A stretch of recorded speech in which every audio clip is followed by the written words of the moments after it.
ह्या ज्या टपऱ्या किंवा गाड्या आहेत या एकदम तालुक्यातील चांगल्या प्रतिष्ठित राजकीय पुढाऱ्यांना हे गाड्या दिलेले आहेत किंवा त्यांनी ते उभारलेले.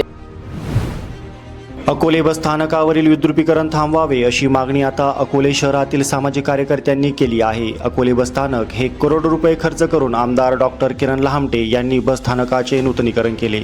मात्र अलीकडच्या काळात बस स्टँड हे सुंदर पद्धतीने करण्यात आले. मात्र बस स्टँडच्या आतील गाळे हे देणे बंधनकारक असताना बस स्टँडच्या आगारात टपऱ्या उभारून विद्रुपीकरण केले जात असल्याचा आरोप निखिल जगताप यांनी केला आहे.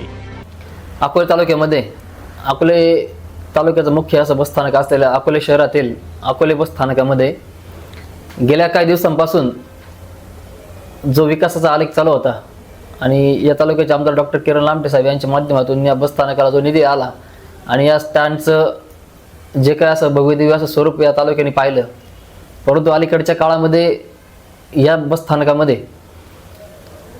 या बसस्थानकाचं विद्रुपीकरण करण्याचं काम काही मंडळीकडून होताना दिसतंय. खरं तर अकोले बस स्थानकामध्ये एखाद्या वेळेस एखादी मोटरसायकल जरी बस स्टँडच्या कोपऱ्यावर लागली तर डेपो मॅनेजर असेल किंवा बस स्थानकाचे कर्मचारी असेल हे त्या एखाद्या मोटरसायकलवाल्याला किंवा त्या वाहनधारकाला अरेरावीची भाषा करायची. परंतु आत्ताच्या सध्याच्या पलीकडच्या काळामध्ये अकोले बस स्थानकामध्ये इतक्या टपऱ्या मोठ्या प्रमाणात उभारल्या गेल्या आहेत. त्या नेमकी टपऱ्याला आश्रय कोणी दिला हे खरं तर आपल्याला सर्वांना समजलं पाहिजे. अकोले शहरामध्ये अनेक या ठिकाणी जागा मुबलक असताना किंवा अकोले बस स्थानकामध्ये प्रामुख्याने बस स्थानकाच्या जी मुख्य इमारत आहे त्या मुख्य इमारतीमध्ये तिथे देखील गाड्या असताना या बस स्थानकाच्या परिसरात किंवा बस स्थानकाला खेटूनच बाहेर पत्र्याच्या शेडमध्ये टपऱ्या का उभारल्या जात आहेत किंवा ह्या टपऱ्या उभारताना त्यांना परमिशन कोणत्या स्वरूपात दिली जाते. तर हा प्रश्न अकोलेकरांना या ठिकाणी पडलेला आहे. अकोले बस स्थानकाचं विद्रुपीकरण करण्याचं काम या मंडळीकडून चालू आहे. त्या मंडळींना खरं तर एक मला विनंती करायची, कृपया अनेक दिवसानंतर या अकोले बस स्थानकाला चांगलं स्वरूप आलेलं आहे आणि त्या चांगल्या स्वरूपामध्ये तुम्ही त्याचं विद्रुपीकरण करू नका एवढीच मला विनंती अकोले आगाराच्या व्यवस्थापकांना आणि ज्या व्यक्तींनी ह्या टपऱ्या या ठिकाणी उभारलेल्या आहेत त्यांना मला करायचं आहे. खरं तर माझ्या माहितीनुसार मी जी एकंदरीत आजूबाजूच्या परिसरातून माहिती घेतली, ह्या ज्या टपऱ्या किंवा गाड्या आहेत या एकदम तालुक्यातील चांगल्या प्रतिष्ठित राजकीय पुढाऱ्यांना हे गाड्या दिलेले आहेत किंवा त्यांनी ते उभारलेले आहेत आणि त्याच्यातूनच त्यांनी एखाद्या गोरगरीब कुटुंबातील विद्यार्थ्या माणसांना किंवा यांना म्हणा त्या टपऱ्या भाड्याने दिलेल्या आहेत. म्हणजे एकीकडे शासनाची अंमलबजावणी शासन करतंय आणि तुम्ही धनदाडके लोक त्या टपऱ्या तिथे उभारून त्याच्या आवाजा संवाद लोकांकडून त्याची वसुली करतायत.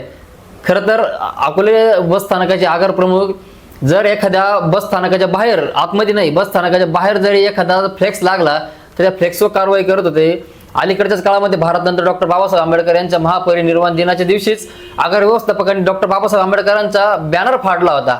इतका निर्दय आणि निर्मानुष माणसाने असं कृत्य ज्यावेळेस केलं होतं त्यावेळेस मग ह्या टपऱ्या उभारल्यात. ह्या टपऱ्या त्या माणसाने मी म्हणतो जीसीपीच्या सहाय्याने उकडून टाकलं पाहिजे.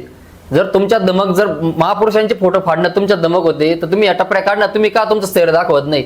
याचा अर्थ तुम्ही सुद्धा या सगळ्या विद्रुपीकरणामध्ये तुम्ही देखील सहभागी आहे. माझा स्पष्टपणाने या आगार व्यवस्थापकांवर आरोप आहे. मी खरं तर माहिती मागवलेली आहे. जी माहिती असेल ती माहिती समोर मी सगळ्या जनतेसमोर टाकणारच आहे. परंतु महाराष्ट्र राज्याच्या परिवहन मंत्र्यांना देखील मी याची विचारणा करणार आहे की अशा प्रकारे एखादं चांगलं बसस्थानक ग्रामीण भागातील बसस्थानक जर चांगलं झालेलं असेल आणि त्याचं विद्रुपीकरण जर तुम्ही करणार असाल तर मी हा प्रश्न देखील मी राज्याच्या परिवहन मंत्रालयाला मी विचारणार आहे.